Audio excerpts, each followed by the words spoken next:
Clip number 143۔ اس clip میں آپ قرآن پاک کی سورہ آل عمران کی آیت نمبر 135 سے 137 کی تلاوت، ترجمہ قرآن اور تفسیر قرآن صراط الجنان سنیں گے۔ بسم اللہ الرحمن الرحیم۔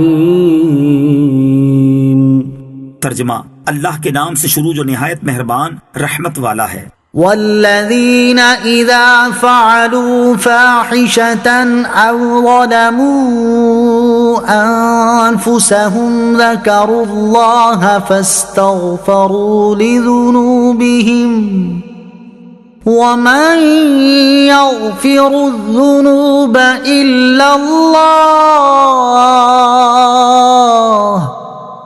وَلَمْ يُصِرُّوا عَلَى مَا فَعَلُوا وَهُمْ يَعْلَمُونَ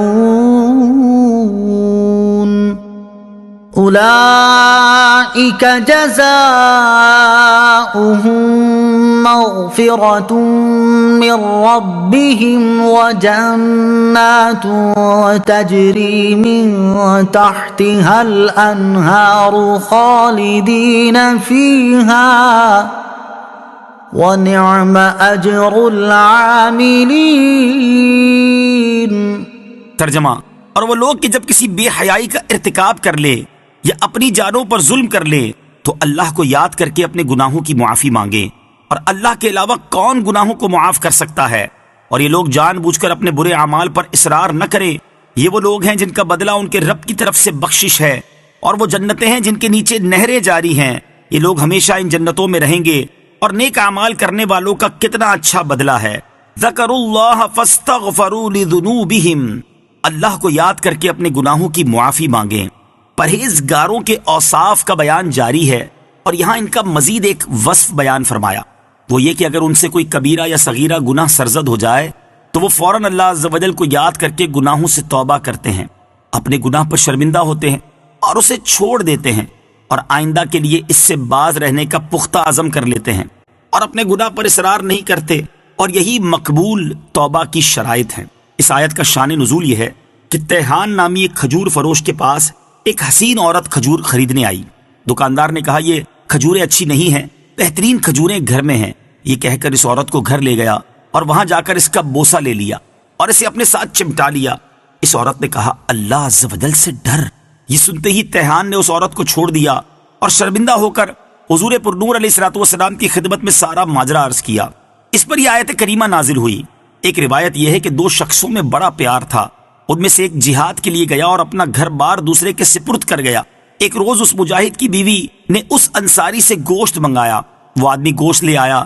جب اس مجاہد کی بیوی نے گوشت لینے کے لیے ہاتھ آگے بڑھایا تو اس نے ہاتھ چوم لیا، لیکن چومتے ہی اسے سخت شرمندگی ہوئی اور وہ جنگل میں نکل گیا اور منہ پر تماچے مارنا اور سر پر خاک ڈالنا شروع کر دی۔ جب وہ مجاہد اپنے گھر واپس آیا تو اپنی بیوی سے اپنے اس دوست کا حال پوچھا۔ عورت بولی اللہ عز و جل ایسے دوست سے بچائے۔ وہ مجاہد اس کو تلاش کر کے حضور سید المرسلین صلی اللہ علیہ وسلم کی خدمت میں لایا، اس کے حق میں یہ آیات اتری۔ ہو سکتا ہے یہ دونوں واقعے اس آیت کا شان نزول ہوں۔ قد خلت من قبلكم سنن فسيروا في الأرض فانظروا كيف كان عاقبة المكذبين۔ ترجمہ، تم سے پہلے کئی طریقے گزر چکے ہیں تو زمین میں چل پھر کر دیکھو جھٹلانے والوں کا کیسا انجام ہوا۔ قد خلت من قبلكم سنن، تم سے پہلے کئی طریقے گزر چکے ہیں۔ اس آیت میں فرمایا گیا کہ اے لوگو، کافروں کو شروع میں مہلت دینے اور پھر ان کی گرفت کرنے کے حوالے سے تم سے پہلے بھی کئی طریقے گزر چکے ہیں۔ وہ لوگ جنہوں نے دنیا کی حرص اور اس کی لذات کی طلب میں انبیاء و مرسلین علیہ السلام کی مخالفت کی، لیکن اللہ تعالیٰ نے انہیں پھر بھی کئی مہلتیں عطا فرمائیں۔ اس کے باوجود وہ راہ راست پر نہ آئے تو انہیں ان کے اعمال کے سبب مختلف عذابوں کے ذریعے ہلاک و برباد کر دیا۔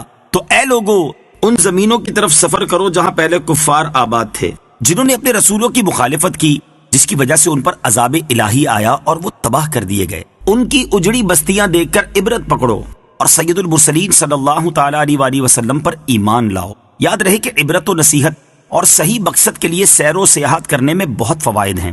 نیز یہ بھی یاد رکھیں کہ جیسے عذاب کی جگہ جا کر عبرت حاصل ہوتی ہے، ایسے ہی رحمت کی جگہ جا کر برکت و نصیحت حاصل ہوتی ہے۔ جیسے کسی ولی کے مزار پر جائیں تو جا کر معلوم ہوتا ہے کہ اللہ تعالیٰ اپنے پیاروں کی دنیا میں ہی کیسی عزت افزائی فرماتا ہے اور لوگوں کے دلوں میں ان کی کیسی محبت ڈال دیتا ہے۔